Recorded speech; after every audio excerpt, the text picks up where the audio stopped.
Si bëhet për mishin perëndim se vazhdimisht dëgjojmë mendime. Ka një rregull të përgjithshëm që thotë ushqimi i udhëtarëve të librit për ne është halal. Kjo është bazike.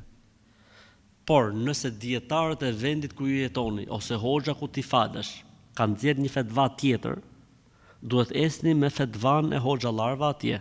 Do t'jap një shembull nga veptja ime. Kur kam shkuar në Norvegji, më është bërë kjo pyetje.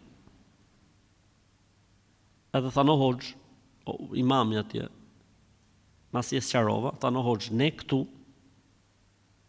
thashun ju këtu si e veproni, thash këtu si e veproni, thano ne këtu kena dalë me fetva, pra Bashkësia Islame e Norvegjisë kanë dalë me fetva, që po nuk që mishi halal, i certifikuar halal, edhe pse nuk e therin muslimanët.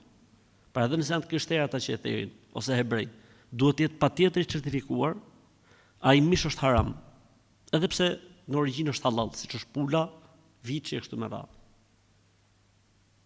Në këtë rast veprohet me fetvan e institucionit ku jetojnë muslimanët.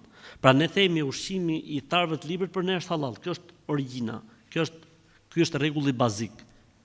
Ama nëse dietarët aty vendit kanë parë që edhe të krishterët kur i therin mas ngordhjes, për shembull, ose therjen nuk e kanë të rregullt, etj dhe kanë dalë me një vendim tjetër, duhet të ecet me vendimin e dietarëve të atij vendi, ose hoxha i xhamisë ku falesh ti, thotë gjatë se është puna vëllezër 1 2 3 4 muhabet tjetër. Pra mos i përzini fetvat e hoxhallarëve. Ne japim një përgjigje të përgjithshme. Nëse hoxhallarët aty ku ju jetoni kanë dalë me një fetva më të specializuar, më të personalizuar për vendin ku ju jetoni, atëherë duhet të ecni me fetvan e dietarëve tuaj. Kaq.